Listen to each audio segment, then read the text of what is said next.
if p is a positive integer, what is the value of p? So not a lot of information in our prompt other than p is a positive integer, which is still worth taking into account. So let's look at our statements.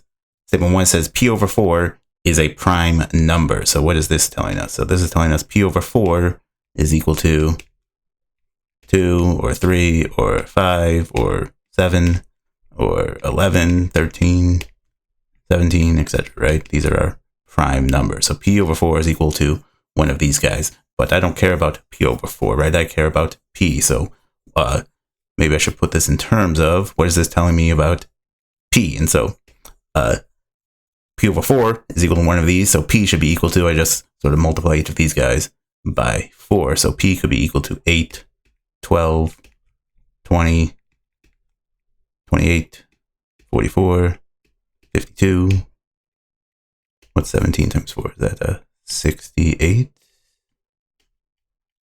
68. And the reason I want to generate a lot of numbers here is because I'm always thinking ahead about when I might have to look at these two statements together. And so if I'm sort of testing numbers or testing examples like I'm doing here, I want to generate as many as I can to make it easier to combine them. So this statement by itself is going to be insufficient, right? Because the second I had two values for p, or two possible values for p, it was no longer sufficient.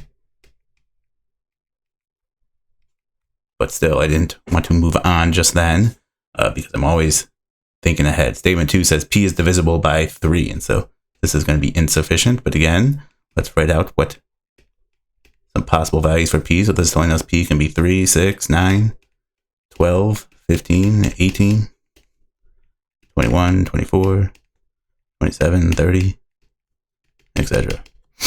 So now let's look at them together. And so we have these two lists here. And so one thing we can do to start is we can look for numbers that appear in both of our lists from each of our statements. So from what I can see, it looks like from the numbers we generated, the only one that appears in both lists is 12. And so if you're confident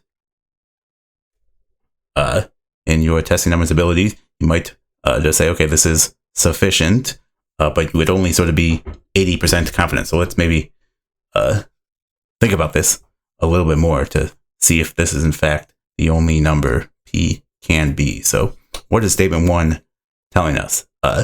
Statement 1 is telling us p over 4 is a prime number. And so that means p is equal to 4 times a prime number, or p is equal to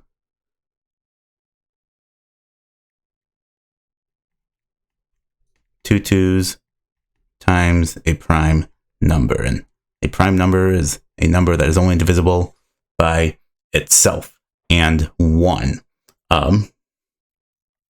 So we know from statement 2 that p is also got to be divisible by 3. And since we don't have any 3's from here, that 3 must come from here, this prime number here. And so the question then sort of becomes, well, does that limit? So now these are all our multiples of 3, but there's only one multiple of 3 that this number can be, given that we know it's prime, and that is just 3 itself, because the second we multiply 3 by 2, or by another 3 even, or by 4, or by 5, we get numbers that are no longer prime, because all of these numbers are divisible by more than just 1 and themselves. So given that this number here, we know for sure has got to be 3, we know p has got to be 2 times 2 times 3, which is 12. C is therefore sufficient.